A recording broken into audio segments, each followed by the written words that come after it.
That's true.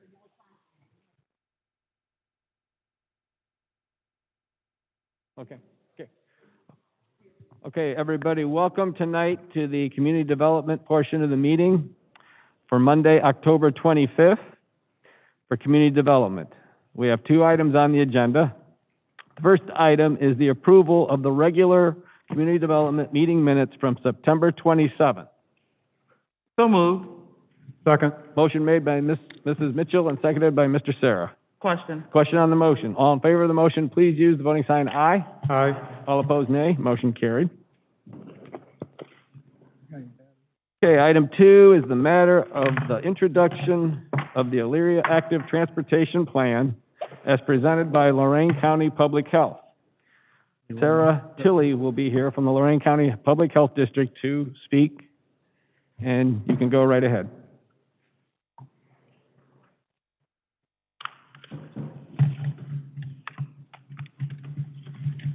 Sarah, just name and address of the organization for the record. Hello, Sarah Tilley, Lorain County Public Health, 9880 Murray Ridge Road, Elyria. Okay, well, I know we have a packed agenda, so I'll try and be brief, but I'm hoping today to introduce the Elyria Active Transportation Plan. This is a plan that was put together between the Lorain County Public Health Department and the city. It was done in partnership with support from the Ohio Department of Health.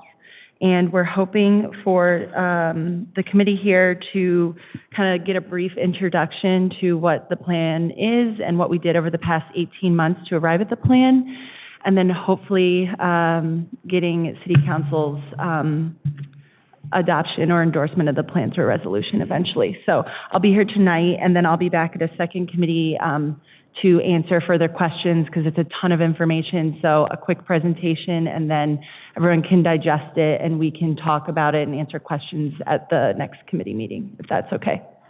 Okay. So tonight, we're going to review what the Active Transportation Plan is, just a brief overview of the final network, how we engage the community, a few priority projects, and then I'll leave everyone with that. So for context, an Active Transportation Plan, or ATP for short, is a plan for walking and biking projects within the city. It is a plan that's based on a data-driven process. So we have a bunch of both infrastructure and non-infrastructure activities that are recommended based on a lot of public feedback, a lot of analyzing crash data, and analyzing current travel patterns of residents. And this is a living document. It's intended to be updated. It is technically good for 5 years, but we don't wait 5 years to update this. As the city's needs and the community's needs change, the plan can be updated. It is guidance, it is not the gospel. So we're really looking to provide some sort of overarching guidance on like projects that we can pursue. And the reason that these active transportation plans are so important is, especially in our region, this is kind of the key to unlocking state and federal funding when it comes to transportation projects. As many of you are familiar with, our Metropolitan Planning Organization, NOACA, ODOT, a lot of times really already require this element of pedestrian or bicycle safety in order to make a project go. And this is a good way to make some of those decisions based on data. And we're here as the health department because walking and biking are good for us.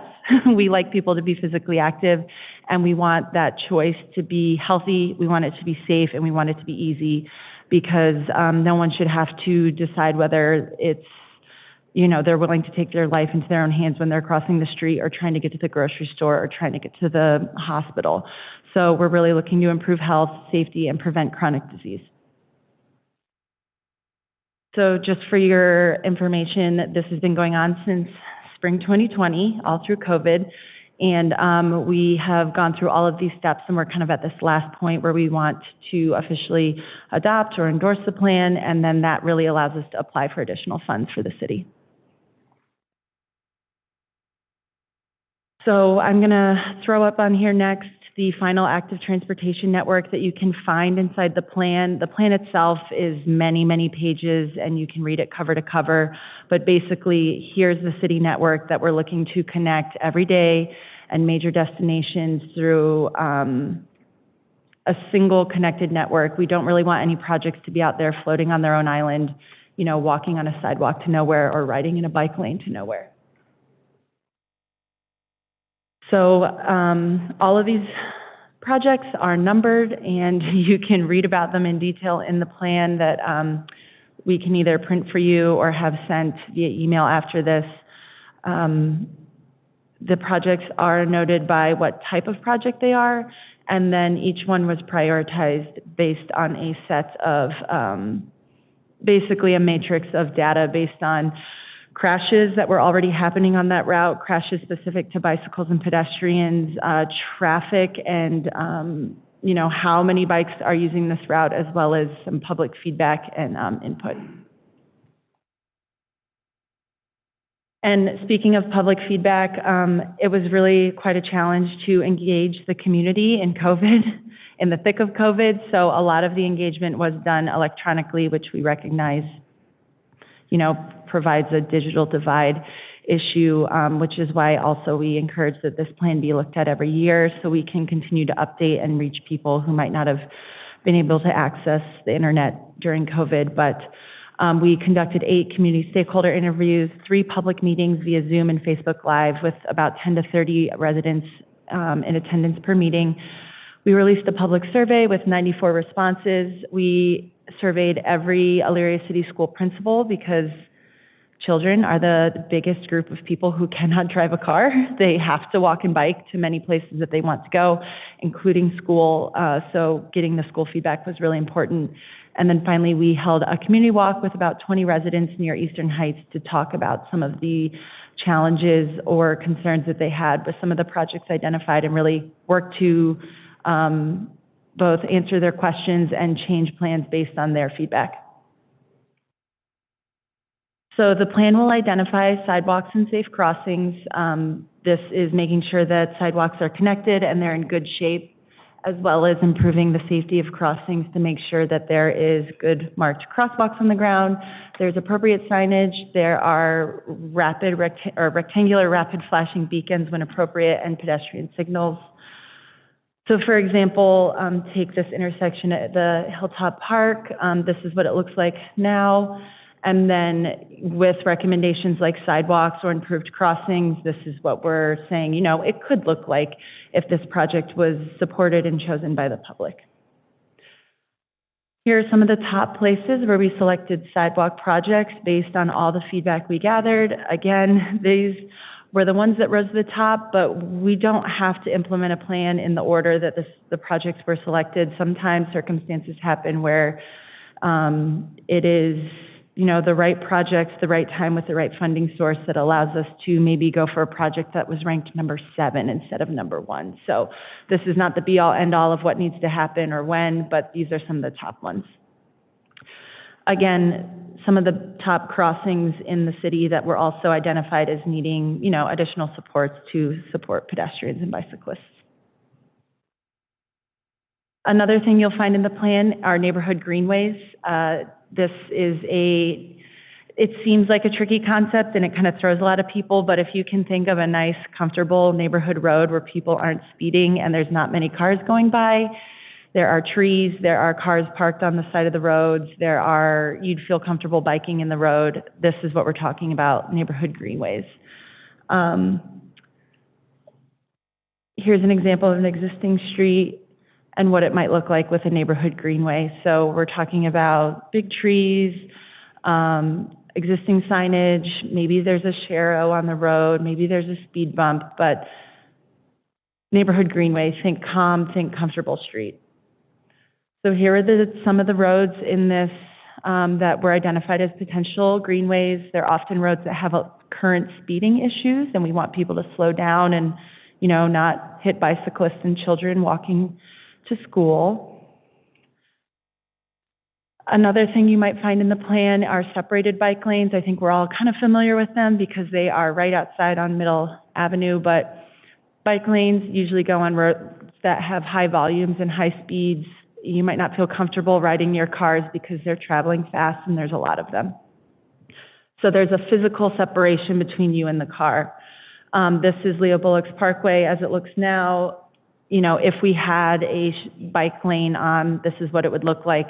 Not saying we're throwing bike lanes on Leo Bullock's Parkway tomorrow, but it's a really good example of a road that is fast, has a lot of cars, and if you did put a bike lane that was separated, this is what it would look like.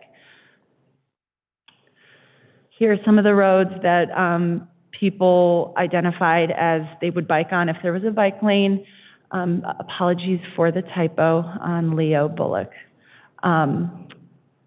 But again, some of these faster roads, a lot of traffic. Finally, we have paved walking and biking paths. These are also identified in the plan as separated from the road. So if you think about a Metro Parks trail, you're most comfortable bringing your smallest child on their smallest bicycle on these because there's no way a car is really going to be ever in your way. Here is an existing area, on Broad Street, sorry.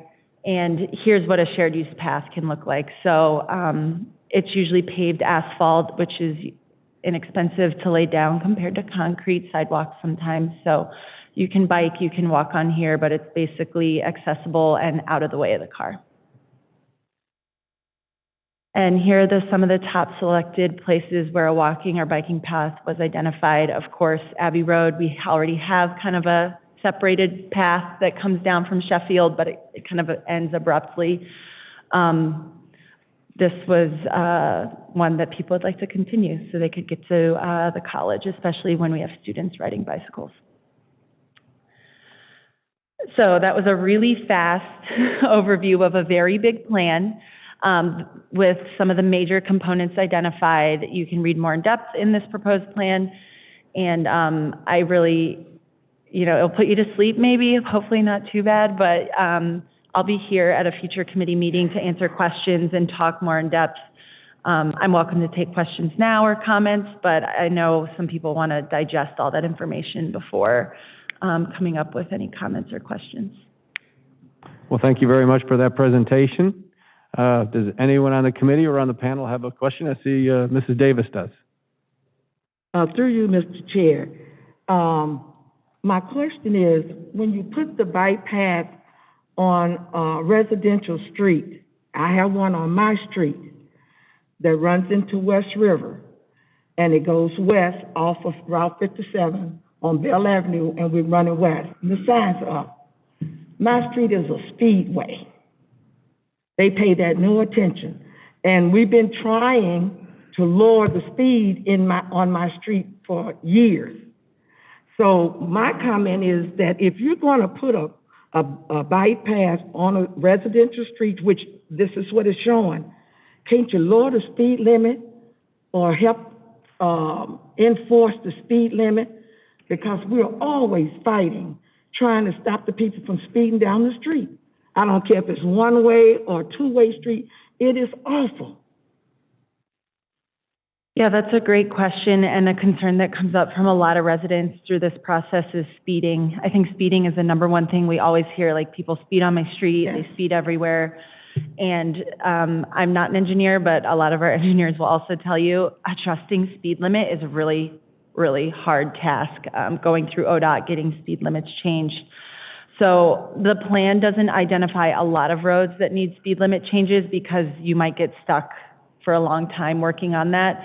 But we do identify different ways to maybe alter the design of the road that kind of forces people to slow down. You know, when a street is really wide and there's nothing in your way and the speed limit says 25, you could be going 45 and it feels right because the road is big, there's no trees, there's no speed bumps, there's no stop signs, there's no lights. So there's a lot of ways that the plan looks at altering the design of a street to slow people down to the appropriate speed limit, but it doesn't always tackle adjusting the legal speed limit because it's such a challenge. So speed is definitely tackled in the plan, but not always in the way of adjusting speed limit, if that helps answer your question. Thank you. Are there any other questions, comments, or concerns?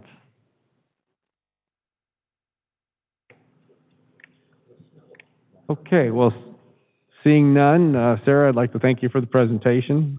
We look forward to communicating with you in the future and hearing more, and thank you once again. Thank you. Okay.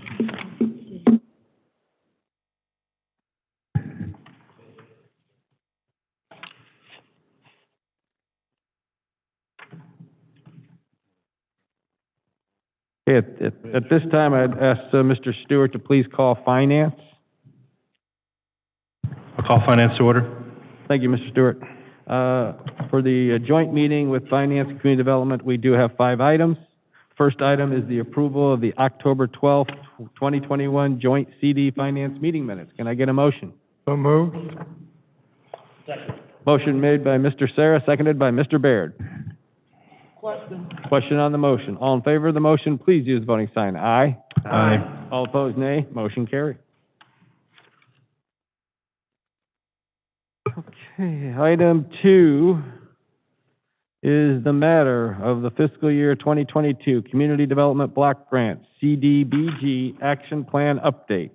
This is the 3rd public hearing. There will be no action this evening. Notice is hereby given that a public hearing will be held on October 25th, 2021 in Elyria City Council Chambers, Elyria City Hall, 131 Court Street, Elyria, Ohio, at 6 p.m. concerning the city's Formula Year 2022 Community Development Block Grant Program, the 2020 through 2024 Consolidated Plan, and analysis and impediments to fair housing and choice update for 2022. The intent of the plan is to create a housing and community development strategy in which the city of Elyria identifies resources and programs to address various needs for the 2022 program year. The purpose of the public hearing is to review the draft annual action plan and obtain the views of citizens on the city's community development, economic development, and housing needs to provide an opportunity for citizens' participation in determining activities to be funded. Are there any proponents? Mona. Yes, good evening, everyone. This is in regards to the CDBG Py 2022 application. We spoke on this before, a little bit on the first and the second public hearing. We did have an application period. We received all the applications, and we're presenting before you all of the funding requests that we received. We do have a public comment period that will start on October 29th, in which we accept comments from citizens of Elyria, residents of Elyria, excuse me. That comment period will expire on November 29th. At the November 29th meeting, we will put all those comments together and present them to the committee. We are not asking for a vote tonight. The vote will be from committee will be on October 29th so that council can consider this matter on December 6th. So these are the applications that we got.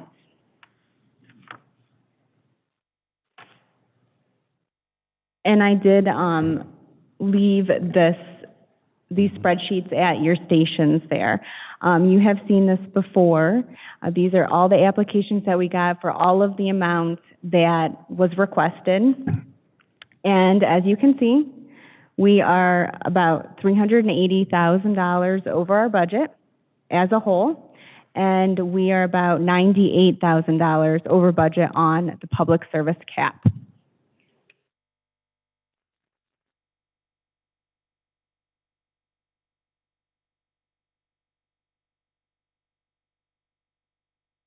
So we have put together some changes so that we can be within our budget as a whole and also within our budget in the public service activity. The changes that we've made, or we've suggested making, were for the public facilities engineering Rockford drainage project, reducing that from $380,000 to about $111,000. We have had conversations with the engineering department, and they will be able to do a project with that amount of money, not to the extent that they could with 380,000, but they still can work within that scope. We also zeroed out the public facilities generation house drive improvements. We spoke with HUD, and as the project is proposed, it is not eligible for CDBG funding. We did speak with that organization, and we are going to try to work with them on maybe a different scope of services with a different grant, just so that they don't feel like they weren't considered at all.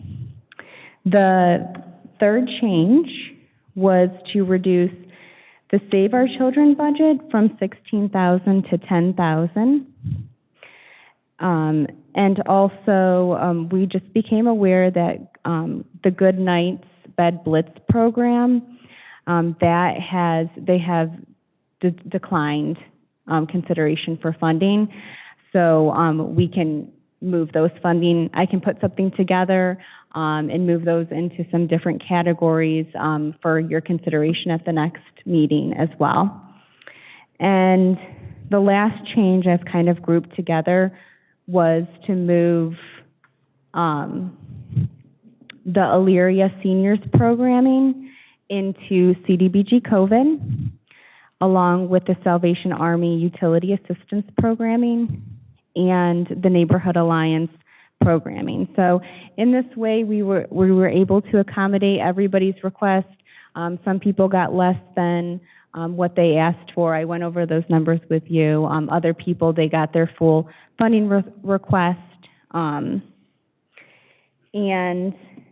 yeah, like I said, it's not for your vote today. Just some changes that if you want to consider making, if you want to let me know if you want to move anything. Neighborhood Alliance, I believe, is here this evening. I don't see any other nonprofit in the, I'm sorry, there is Legal Aid too. Alicia and Rebecca said that they are here to answer any questions, or if you want them to come up and speak, they're more than happy to do that as well. Thank you. Thank you. Are there any other questions at this time? Mona, at this time, I'm sorry, Mr. Chair, at this time, Mona, can you kind of confirm the dates of when you're looking to vote? Because I thought you said the 29th. Yes, I'm sorry. So November 29th, it'll go to council committee again. November 29th? Okay. Yep, November 29th, and December 6th would be full council. Okay.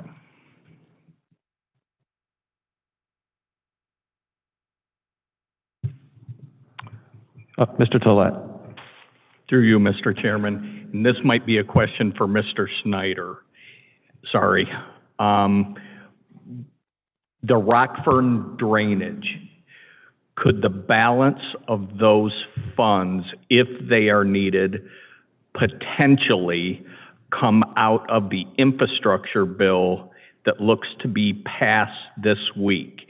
Is that a possibility? And I know we're looking sort of at hypotheticals, but it appears now that that's going to pass.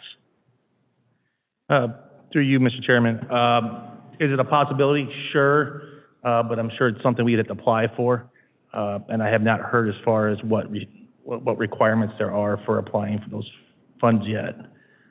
Okay, thank you very much. Are there any other questions, comments? Okay. At this time, I've asked, are there any proponents? Are there any proponents? Are there any proponents?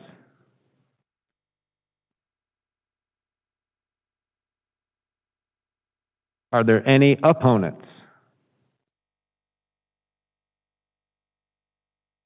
Are there any opponents? Are there any opponents? Seeing none, unless Mona has anything additional to add, she does not, I declare the third public hearing has been held.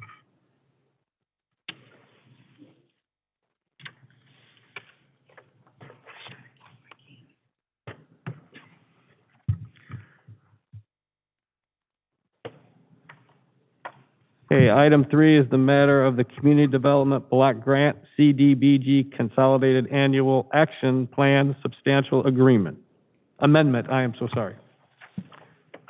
A public hearing will be held on Monday, October 25th, 2021 at 6 p.m. at the City of Elyria Council Chambers, 131 Court Street, Elyria, Ohio, 44035, to obtain the views of citizens concerning the approval of an amendment to the City of Elyria's Community Development Block Grant Program Year 2020 Annual Action Plan and 2020 through 2024 Consolidated Plan.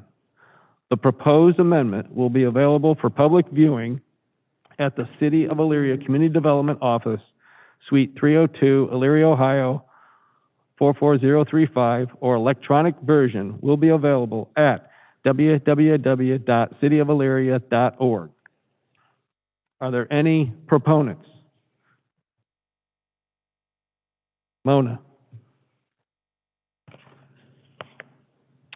Yes, this is the substantial amendment for the CDBG COVID funding. We received that back in 2020. It's the same funding allocation. We've just been allocating them into the appropriate public services every year as we see the changing needs of COVID and Elyria residents. So these are some of the changes that I've brought to you today.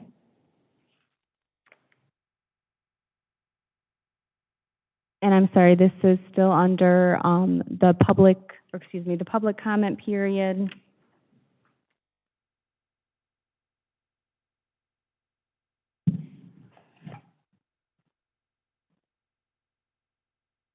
The public comment period is underway right now, and it ends on November 8th. November 8th will also be the items for consideration by council committee, and November 15th, the substantial amendment would go to council. So some of the changes we proposed to make is to increase the senior services program. A lot of the seniors were disproportionately affected by the pandemic. So we were proposing to move Carries, the Parks and Rec senior programming into CDBG COVID. They had applied under the CDBG 2022, but it looked like it was more appropriate for the CDBG COVID funding. Also, the Neighborhood Alliance that applied for senior programming, they were going to do Meals on Wheels and wellness checks for the seniors. We're proposing to fund them also under CDBG COVID, which would require us to increase the senior services activity in this budget. Also, we were looking to increase the employment training activity so that we can train our residents with the changing landscape of job hunting and the way things are working out. Also, the other change was to increase the subsistence payments. We're proposing to fund the Salvation Army Public Utilities Assistance Program under CDBG COVID as well. And the last increase was actually to create the homeless programs activity so that Elyria can have a warming shelter this winter. And we were going to pool, in order to increase those budget items, we had to pool balances that were not really being expended from other categories, and that was the balance from the youth services activity and also the economic development activity. So those were just kind of some of the changes we were proposing to make, seeing that COVID needs change from 2020, 2021, 2022, just trying to make sure that we are organizing our budgets to better service the residents.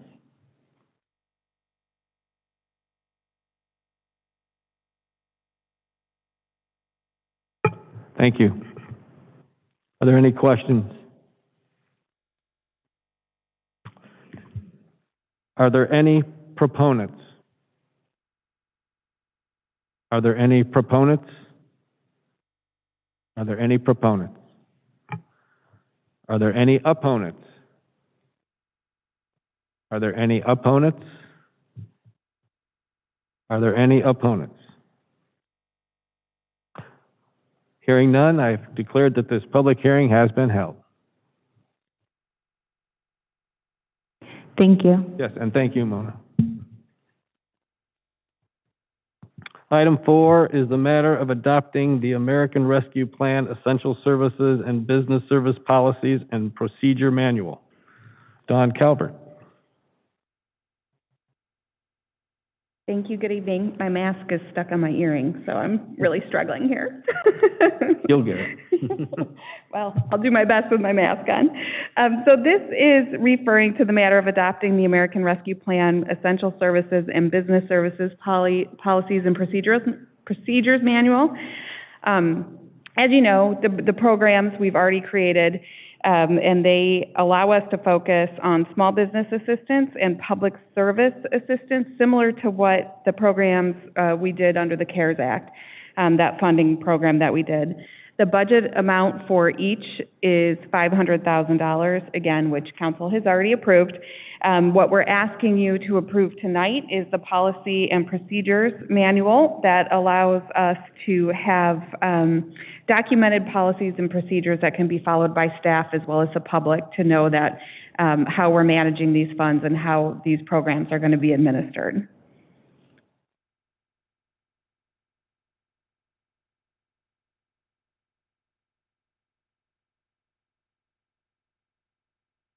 Are there any questions? Mr. Chair, I would just say this is probably falls in line with the CARES Act. I think that we did over and through there. It's probably just, just a straightforward, making sure that the documentation is there and for these businesses, and if they're in compliance. We started some of those meetings and discussions today in regards to some of those businesses who would qualify. So it's just checks and balances. Excellent. Mr. Tilley. Through you, Mr. Chair. Also, I would include in that practice is very important, what came up today in regards to taxation. If you would include that in that. That was a very, an issue came up today regarding RETA tax and how that's paid. So if that could be included, that'd be wonderful. Thank you. Yes, thank you. Are there any other questions or concerns? Okay, seeing none, I'll read the committee report. We have considered the matter of adopting the American Rescue Plan, Essential Services and Business Services Policies and Procedure Manual. An ordinance authorizing to adopt the said policy manual for said services. Could I get a motion from Community Development? Okay, I'm sorry, I missed, Director Deary. That's right. Through you, Mr. Chair. So just to go off of what Mr. Tilley was saying, is the sample, or I should say the exhibit, policy and procedures manual, is this going to go through another revision then, Ms. Calvert? So I would propose that we added the language to include that, and I would defer to you whether if that's something that can be added and voted on at the time of the council meeting, or if we need to come back to committee. I mean, that would be up to the members of the committee. I would recommend that they would not, that they would want to see the policy and procedures manual in its entirety before they vote to adopt it. But at the very, very least, we will, my office will need the final draft, if you will, or actually it wouldn't be a draft, the final manual is for the exhibit in order to prepare the legislation so that it can all go in one package to the clerk's office. But I would recommend that the council members who make up the committee would want to see what the final manual language looks like prior to deciding on whether to adopt it or not. Thank you, Law Director Deary. Mr. Tilley. Through you, Mr. Chair, will this hold up, though, Dawn, what we're doing if you have to make that revision. I think I'm going to need to defer to Mona here on this one. I'd have to go back in and look closely, but I believe it does say that you have to be current on your taxes, if that satisfies that requirement, or do we need to specifically state, you know, RETA taxes? If it does say that, I think myself and the committee would be happy with that. Do you agree? I think it was, if Mr. Farrell would want to weigh in, I think it was kind of declaring, you know, for the RETA that what they've paid. John, if you wanted for clarification, I think, because I don't think that was for the income tax portion of what we were doing in another committee, just so there's this clarity and an understanding for reporting to RETA. And just for the record, through you, Mr. Chair, what is the what we're doing and what this other body is? Could you please just, for the record, specify? It was in regards to the Elyria Economic Development Committee. Is the conversations that were had for the small business and the loans that are going out. The Elyria Economic Development Committee had a meeting earlier today, I take it? Yes. Yes. Okay, thank you. So John, if you want to. Yeah, we just wanted it to be current, or list in their application that they're current as a requirement. Right. We'll review the policy and procedure manual and make sure that it's in there, and we'll bring it back to committee for review. Okay. Yeah, just as long as we're covering those bases, I think just, you know, it's important moving forward. No, I agree, and so I want to be sure before I tell you that. So that way, there's no rush on this, so, you know, we can wait. Okay. Very Thank good. you. Okay. At this point, then, we will hold off till the next committee meeting, and we'll go forward at that time. Thank you both very much. We appreciate it.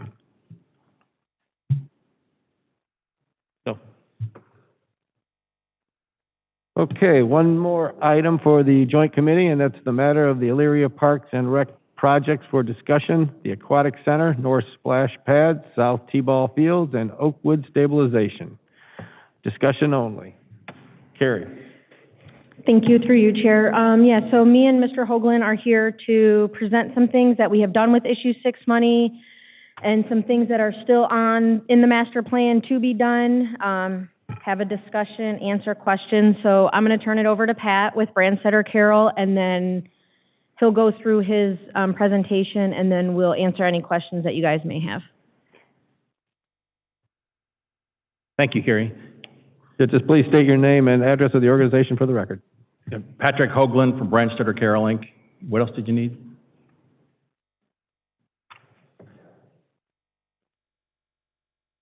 Getting that present. And this presentation is meant to bring you up to speed on an update to the Parks and Recreation Master Plan. Our firm prepared a master plan in 2016, which had a lot of public input as part of that process.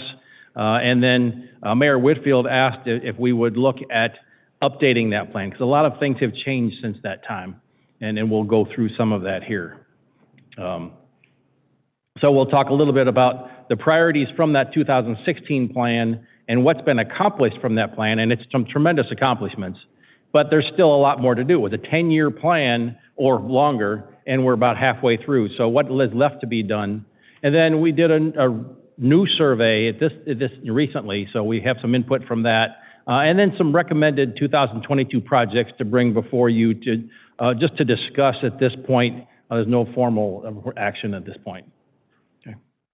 So from 2016, these are some of the elements that were some priorities in the master plan. There's no order of priority on this list because there were so many different methods of public engagement between the statistically valid survey, a web survey, stakeholder meetings, public workshops. So it was a lot of different things.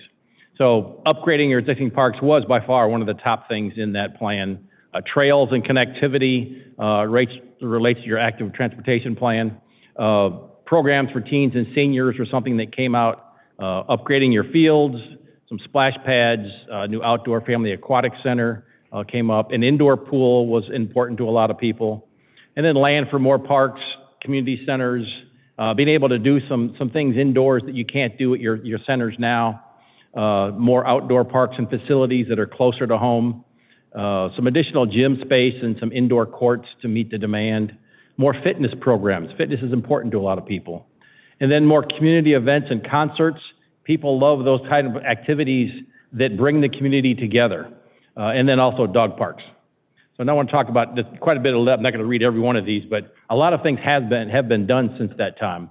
The splash pads at both east, south, and west were developed. New playgrounds at several parks. The trails at south, they were just finished, and the ones at east that were finished last year.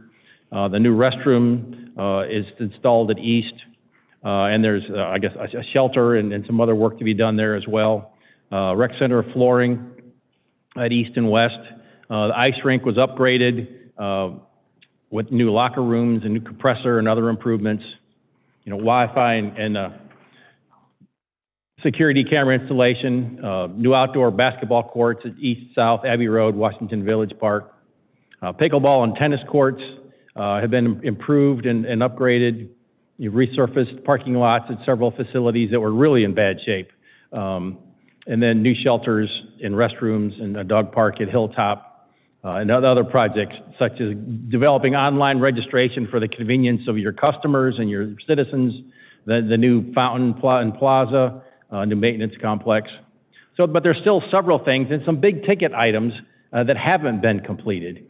So one is the Family Aquatic Center at East Park, which was recommended. Back in 2005, the city hired our firm to do a study of the aquatic needs of the community, and at that point recommended one family-oriented facility, and then the 2016 master plan, backed that up, and then in 2018 we did another study for the city. Also sort of showed that the city just can't afford to operate. At the time there was 4 pools when we started, now 2 that are old and just need constant Band-Aids.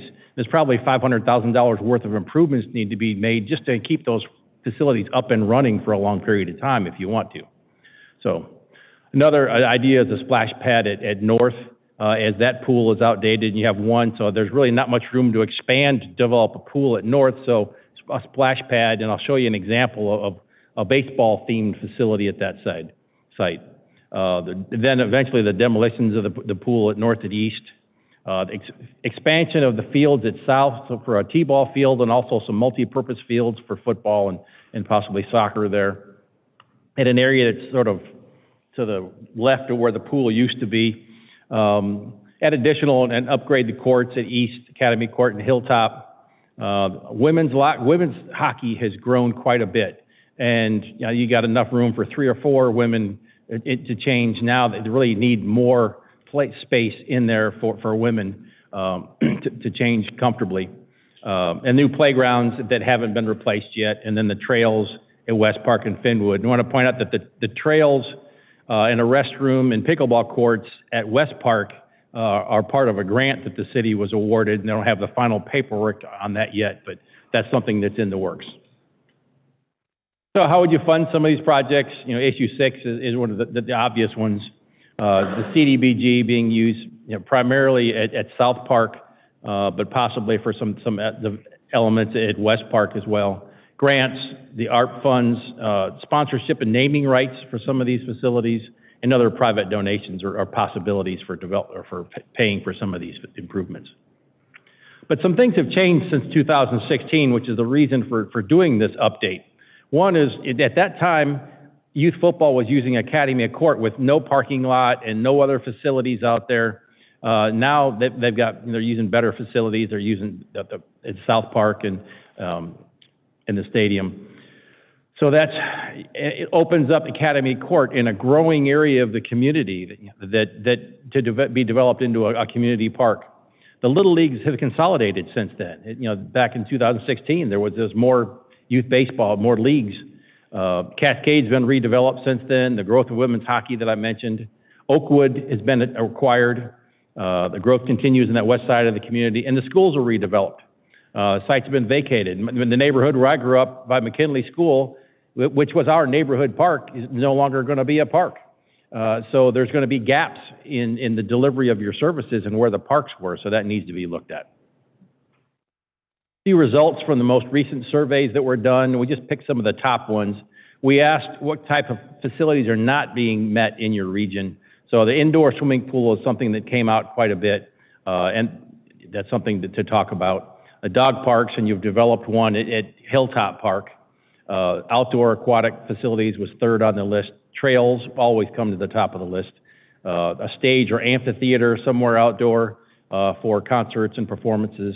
Paved bike trails, a senior center. Those are some of the top ones. There was about 20 elements on that list. Then we asked people about the types of programs where their needs are not being met. So fitness and wellness programs for adults. And your recreation centers are great, but they're not really geared towards fitness so much, other than some of the programming. Concert art performances, we mentioned, movies outdoors. So again, the top two of the three things are elements that bring the community together. Water fitness programs, which would go with an indoor and outdoor pool. Programs for people aged 50 plus. Teen programs, art, dance, performing arts, summer camps, and then before and after school programs. Some of the top elements on that list where there's unmet needs. Then we asked people, what would you like to see improved at your existing parks? So drinking fountains with bottle fillers came to the top, and that was pretty much tied with improving and adding to your restrooms. And that's already been started some with the one at East and the improvements at the one at Hilltop. Security cameras and lighting. People want to feel comfortable in the parks and safe. Bike trails, dog park, expand your existing trails. So again, trails keeps coming up. More natural areas. It's not all about ball fields and playgrounds, but people want that access to nature as well. And you're upgrading your playground equipment and picnic tables and benches. Again, some of the top elements. So for 2022, looking towards developing equity among your park and recreation system, developing a major facility or more at each of those regional parks. So at East, you've already got a rec center, so adding the Family Aquatic Center at that site makes sense. North Park, as that pool leaves, then you develop a baseball-themed splash pad, and we'll show you what that could look like in a second. At West Park, the trails, pickleball courts, and restrooms that already have that grant awarded. Oakwood Community Center is an area that could fulfill a lot of those demands for the senior programs, teen programs, a lot of things that you don't have the space to do now in your rec centers. They're really more gyms than anything else, but craft classes, dance classes, music classes, those types of things. So that could really be a tremendous community center to serve the entire city, not just the west part of town. And at South Park, adding a T-ball field, which the group there has asked for, and then adding those multi-purpose fields. So at that point, you'd really have a good bit of facilities at each of those parks. Discussing a little bit about the Outdoor Family Aquatic Center. Currently, with the two pools you have open, you're operating at a loss of about $144,000 a year and getting only about 6,000 patrons coming to the pool a year. And that's minimal. That's really poor when we start looking at what other communities are doing. Those numbers are down. I think we use 2019 numbers because 20 and 21 are just crazy years. That's down, like over the 4-year period, dropped from 9,000 to 6,000. So your attendance is dwindling at those pools. And the reason for that is, you think about it, you've got a baby pool, so you're 0 to 2 years old comfortable in that baby pool. And then a large pool that starts at 3.5 feet deep. So you're almost 10 years old before you're comfortable in 3.5 feet of water. So what do you do between ages 2 and 10? You don't go to the pool because there's nothing for you to do. And when you start looking at all the communities on the other side of, just around Cleveland area, I started running some comparisons. When you look at your population and the attendance at your pools, you've got 11% of the population here that goes to the pools. When you look at the numbers, the 56,000 people and the 6,000 attendees is 11,000. The next lowest attendance at one of these facilities in the community around you that has been renovated and made more fun is Westlake at almost 1.6, 160% of their population, from 11% to 160%. In Avon, it's 300% of the population. It's almost 200% in Avon Lake. So it goes on and on between looking at Bay Village, Willoughby, Rocky River, and then some others in other parts of the state, in Tip City, Wapakoneta, Bowling Green, Independence, and Wickliffe. So all those get a much higher percentage of the population coming to the pool, and you charge less than all these other pools too. So we think that attendance could easily go from 6,000 to 50,000 in a year's period, and probably higher, because there's nothing you'd attract from North Ridgeville, Grafton, and other communities around you as well, because there's not much in the way of outdoor aquatic facilities in those areas. And that's one of the number one participatory activities in the country besides walking and jogging, are outdoor swimming. So, and we think that once you do that, you'll go from that $144,000 operating loss to basically breaking even. It depends on what you charge, if you want to raise your rates at all or not. If you don't raise your rates, you're going to lose maybe $25,000, $30,000, but that's a lot better than $144,000. And if you raise some of your fees a little bit, you'd easily come out ahead, depending on the weather each year. So that's something that's been proposed since 2005, and the can's been kicked down the road for several years. The pictures you see are the kind of things that we would propose in an outdoor family aquatic center with zero depth entry and the climbing walls and slides, and things for the whole family to do. So that's one idea. And then at North Park, the 4 ball fields that are there now that are leased to Little League North, they're not using all those fields. The idea is take one of those fields, probably the one closest to the parking lot, and see if you could develop it into a baseball-themed splash pad. I think that would have tremendous attraction and draw people from all over the area. It'd be a lot of fun. And you've had a lot of success with the one at south and west, so this would fulfill some of that demand. So those were some of the top things we wanted to talk about today. Are there any questions or discussion? Well, thank you very much for the presentation. There's already some questions. Mrs. Mitchell. Thank you, Mr. Chair, through you. Thank you, Mr. Hoagland, for your presentation. Thank you.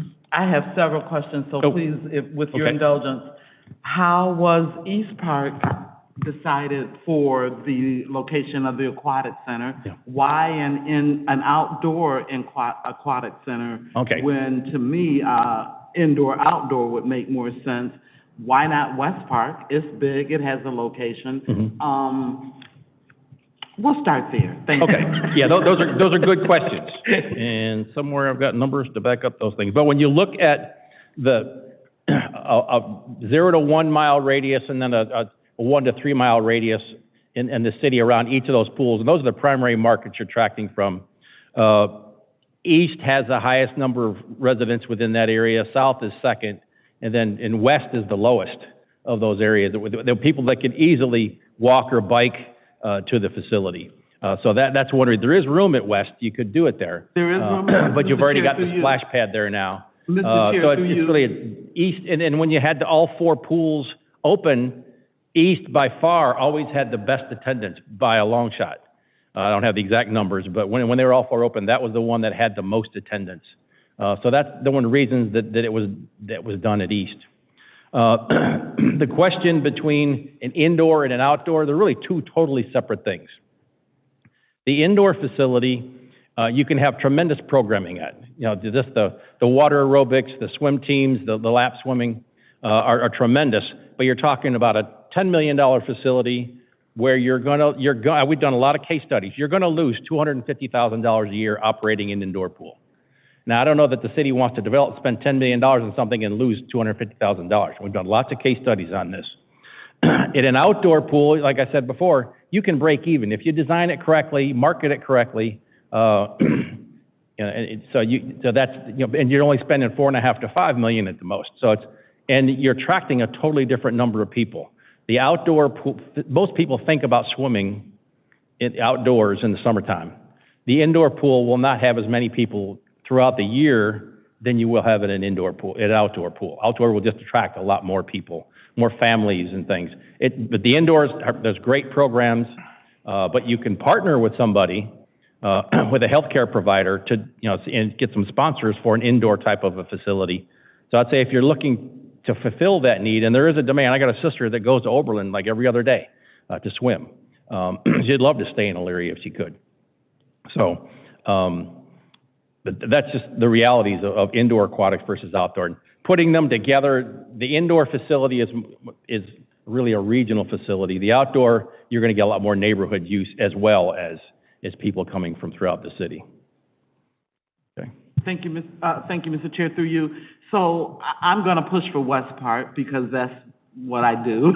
But why not a centralized location as opposed to East Park? There's Right. a pool at East Park already. South Park hasn't had a pool in years. West Park hasn't had a pool in years. We get a splash pad. So why not, if we're not gonna put a pool at South or West, why not consider a centralized location? If there was a good central location, that recommendation was one that was made in 2005, was if you had a good central location. If you had a downtown location, the problem there is it might be central, but there's not that many people living right around it. Everybody's gonna have to get in a car. There's not many people that could ride a bike. So if it's more in a neighborhood, an area of the community with lots of residents, that will support it a lot better. It'll perform a lot better. If you had a good central location, that'd be fine, but nobody suggested one yet or land that the city owns at this point. Mr. Tilley. Not to answer a question by any means, and I'm definitely not speaking for the mayor, but when I asked about East was virtually now, based on our housing situation here in Elyria, because of the expansion of housing off of Chestnut Ridge, East was almost dead center in Elyria today, which surprised me until you look at it on a map. So please, I'm not answering for the mayor, Right. you, or anyone else. Right. And then if you look at it on a map and the housing that has grown up on that far portion of town off of Chestnut Ridge, it's almost dead center, and I would have bet anything against that, so thank you. Mr. Oswald. Through you, Mr. Chair, I guess I got two items. I'll give you, the first one's real easy. If you did a pool indoor or out, would they be handicap accessible to get into? Definitely. Okay. In the one picture you saw, they had the zero depth entry.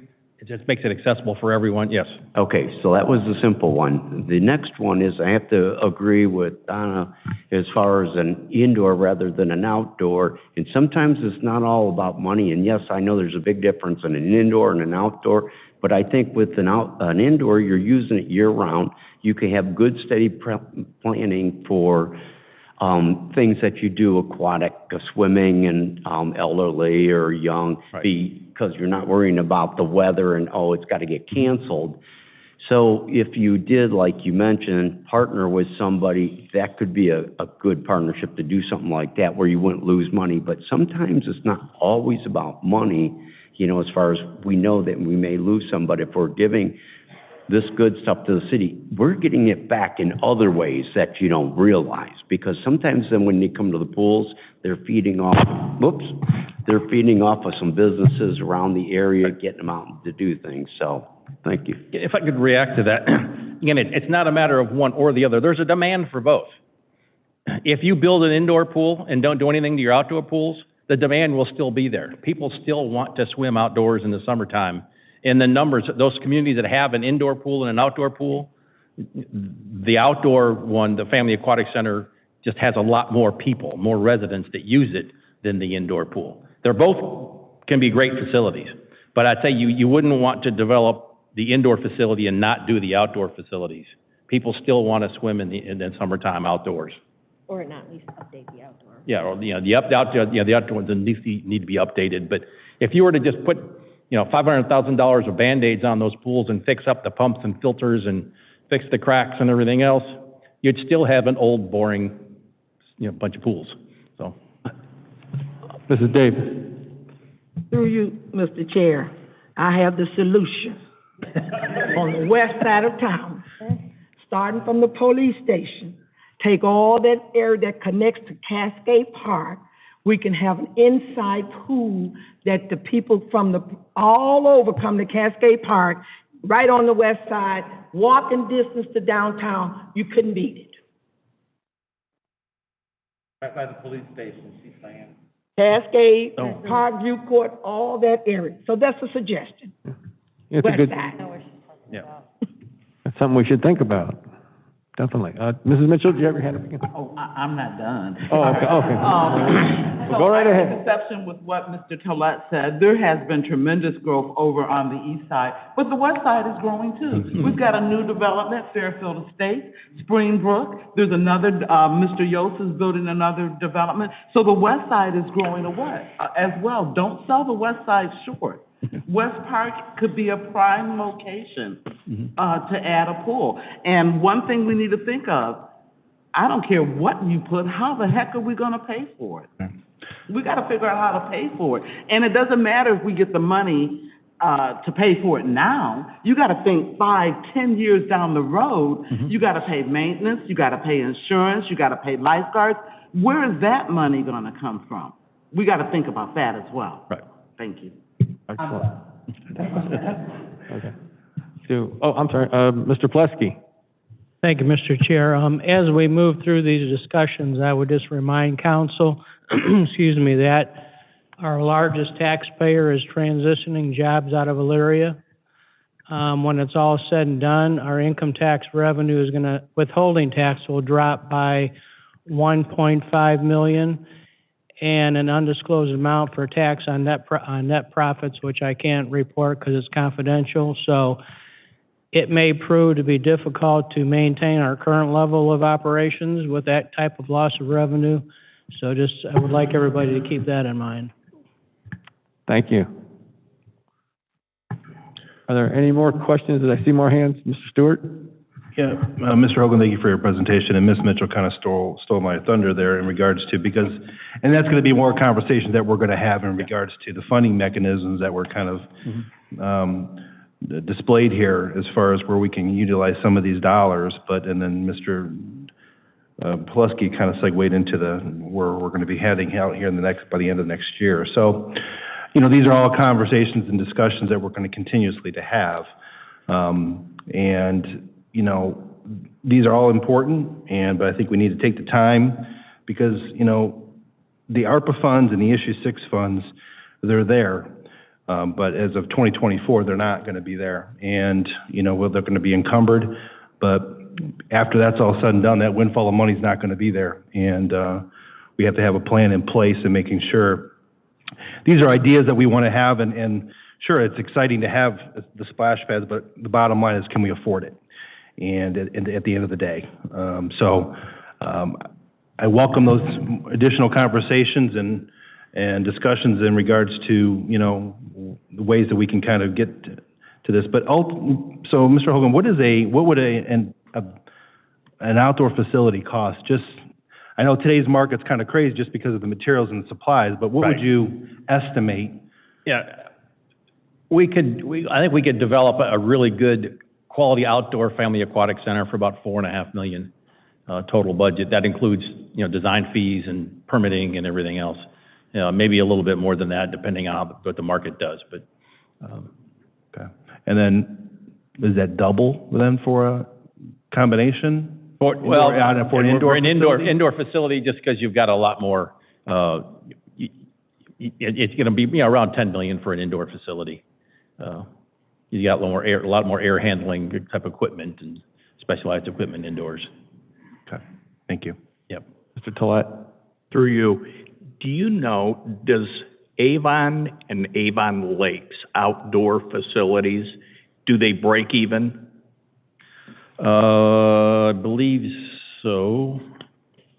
Yeah, I know that, let me look at the numbers here. I had some, I believe they do. And they don't, for example, Westlake's the one that just opened up just the last couple of years. They don't break even because they decided they wanted a residents-only policy. And Avon Lake both also do that. I know Avon Lake does. I think Avon does. But I think they pretty much come close to breaking even on those facilities. And currently, with our existing pools, we're operating at about $140,000 a year loss. Right. Okay. Plus capital improvements, Band-Aids that you got to put on to keep the things operating, and it's a struggle every year for Jay and his team to get those things up and running. At any point, you could just lose one of them. It's just, it's to that, they're almost critical at this point. We did a study for all the pools in Austin, Texas, and we came up with 7 pools that were critical that won't last 5 years, and 3 of those didn't last 5 years. So. Mrs. Mitchell. Thank you, Mr. Chair, through you. To change the subject, and let's talk about Oakwood School. The idea of using Oakwood as a senior center is very appealing. Mrs. Davis and I both agree we'd like to see that. Where are we in that process? I know Save Our Children wants to go in and rent. The building needs work. Where are we in that process? Thank you. Thank you, through you, Chair. I don't believe, and Amanda, correct me if I'm wrong, I don't believe the building is ours yet. Through you, Mr. Chair, the property transfer is being finalized, so that it should be in the city's possession and ownership shortly. But I can also speak that our office, the law department, we have not had any sort of we've not reviewed anything document-wise from Save Our Children. That's not to say that that's, I mean, that may very well be alive, but we've not, reviewed any sort of documentation or been brought into that conversation. So, I can't speak to where that is. But as far as, Mr. Brunig's letting me know, closing is the beginning of November for the property. So that I can speak to. Sorry, thank you. So with that being said, knowing that the property is not ours yet, we are in discussions. We've had discussions. We've walked the building with Save Our Children. I know I've walked it with a few of you. So there are talks going on. Like you said, the senior center, as was mentioned in here, lots of different programming space, along with Save Our Children using some programming space. But yeah, as law director said, nothing has been set as far as any of those things. But lots of people have toured the buildings, and I know we're still, always looking for feedback on how, the community would like to see it used and things like that. But no decisions at this time have been made. Thank you. And Mr. Chair, your indulgence, please. The last thing that I will say is I have gotten complaints from seniors who want to see programming moved around to the different facilities as it always has been. It's at South Park, and they want to see it moved around like it always has been. Is there a reason why we stopped doing that? Thank you.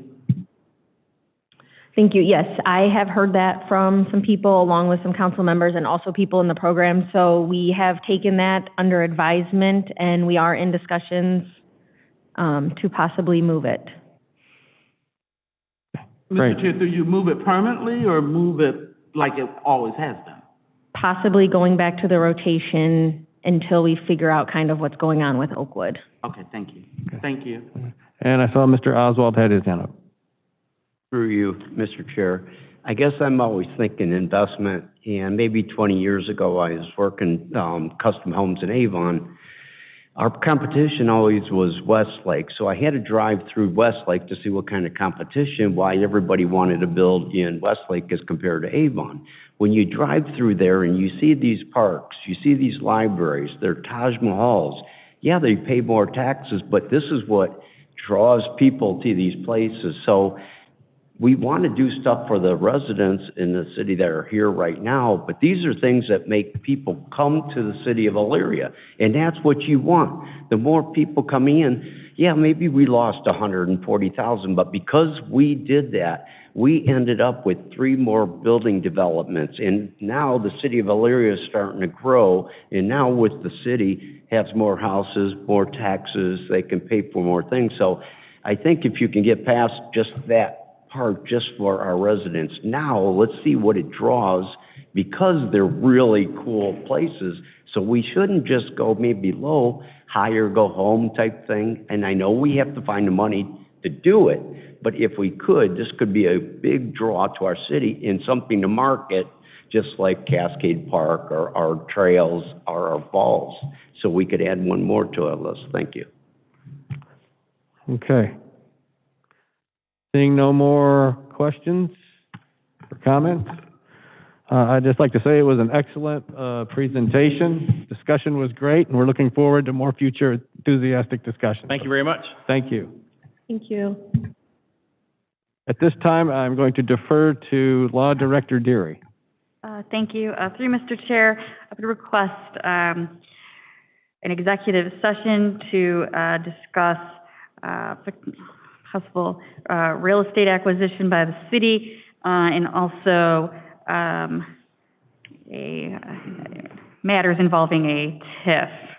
So I'd ask for a roll call vote on the motion for that. Okay.